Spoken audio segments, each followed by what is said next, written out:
Hello guys, today let's talk about money values in the database and in PHP and in Laravel. So what is better, to store prices in cents like this or as they are with floats? And in this video I want to be practical. What may happen if you store them in floats? And this is basically the question that I want to represent from Stack Overflow 15 years ago asked. So you often hear the advice that never represent the money with floats, always in int with cents and then transform back and forth. But why? What may be the actual practical bugs if you store product prices, for example, in floats? I've made some experiments and I will show you. Also, this video will be kind of the answer to old comments on my YouTube channel. So some people ask if I do store money in floats, why? So this is comment from Julian, and this is similar comment from Capins85. You may pause this video and read my answers in full here, but let's get more practical with real cases.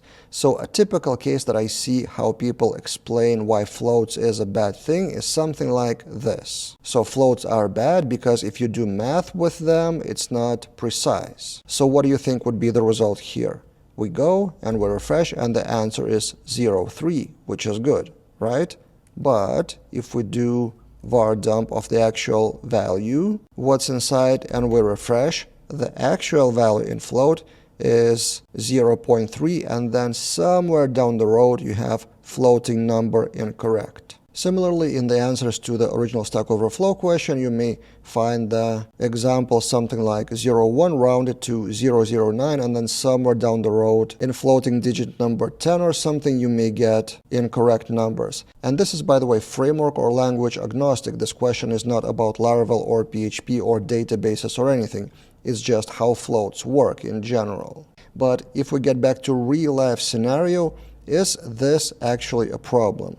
We round up to 2 digits or 4 digits and then we don't have the error anymore, right? Well, mostly yes, but let me show you a counterexample. Let's imagine you want to calculate so-called APR, annual percentage rate, for a loan. And this is one of the representations of the formula. So basically it depends on the number of days in a loan term and includes quite a few variables and dividing and multiplying operations.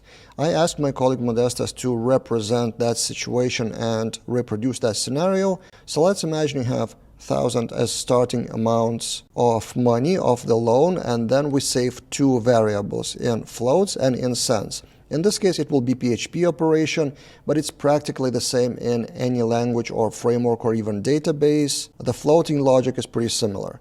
And let's imagine daily rate as this, which is quite often in banking systems is in 4 digits, not in 2 digits. And then let's calculate 100 days. What would be the loan amount after 100 days? And let's see 4 cases. So we have for loop of the days. This is how the formula is saying to calculate. And then we follow 4 variables, not rounded and rounded in floats, and then not rounded and rounded in cents. By not rounded, I mean the variable goes as it is throughout all the for each loop, for loop in this case, and rounded is rounded on each step for each day, rounded to 4 digits. And then we echo the result, starting amount, and then after 100 days in this case. And what is the difference? Is there a difference in cents or in dollars after 100 days? And this is the result on the screen. So in the beginning we have amount and in cents, and then with floats after 100 days we have this amount of dollars if we don't round anything, and this amount of dollars if we round on every step. So rounded has the value which is 4 cents different than non-rounded. But the thing is, if we calculate in cents, then there's no difference, which means calculating in cents is more precise number. And of course, this example is, again, a little bit artificial and a little bit hard to understand with math. But what I was trying to say here, that if you perform a lot of math operations with floating numbers, then multiplying that by, for example, 300 days or whatever, then at some point you may have issues with floats with differences. Of course, it depends on the scenario how you want to round. You have 2 digits or 4 digits, or at which point. This is actually a question of math and the logic of your application more than float or integer variable. So what is the rule in terms of accountants? What do they say how to round that correctly? But in this video, I want to explain kind of the technical things. So yes, there is a difference if you have 100 days. What about more? 200 days? We have a variable here. 200 days, we refresh, and the number difference is bigger.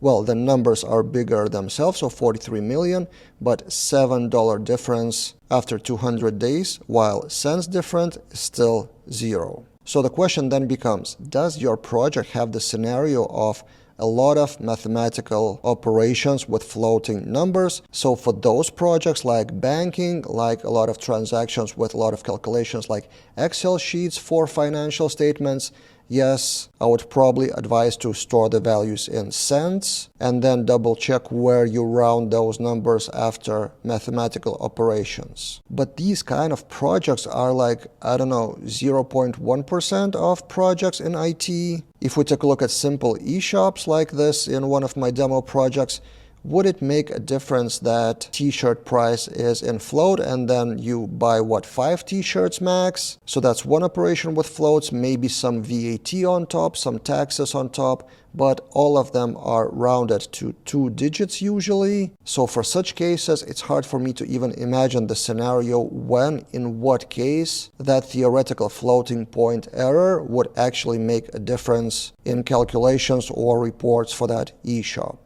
And for example, if you ask AI like ChatGPT to generate migrations, what do you think that would be the default answer?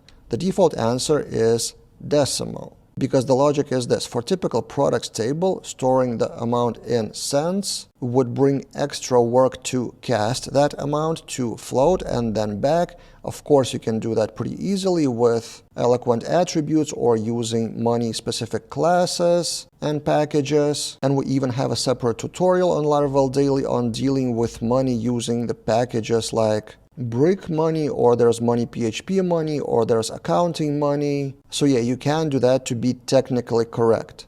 But is it really worth overcomplicating things? Because there's a flip side risk if you store money in integer and then transform that, for example, with attributes or with those packages, then you have to make absolutely sure that everywhere in your application the transformation is happening. What if some new developer on the team forgets to put attributes somewhere, or forgets to cast to the class, or make some reporting directly from MySQL database, for example? So basically, whatever transformation on the application level you put in place, you have to keep in mind the potential risks of something not being casted correctly.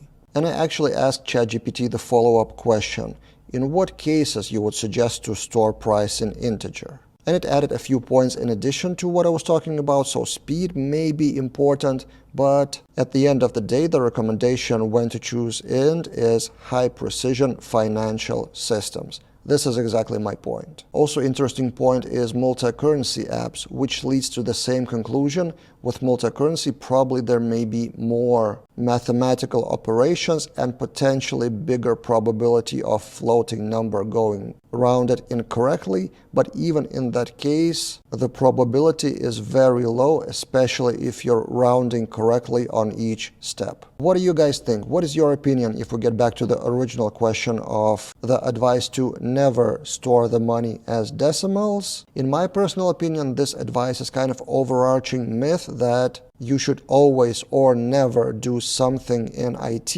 and I prefer to think that there's no always or never in programming. Instead,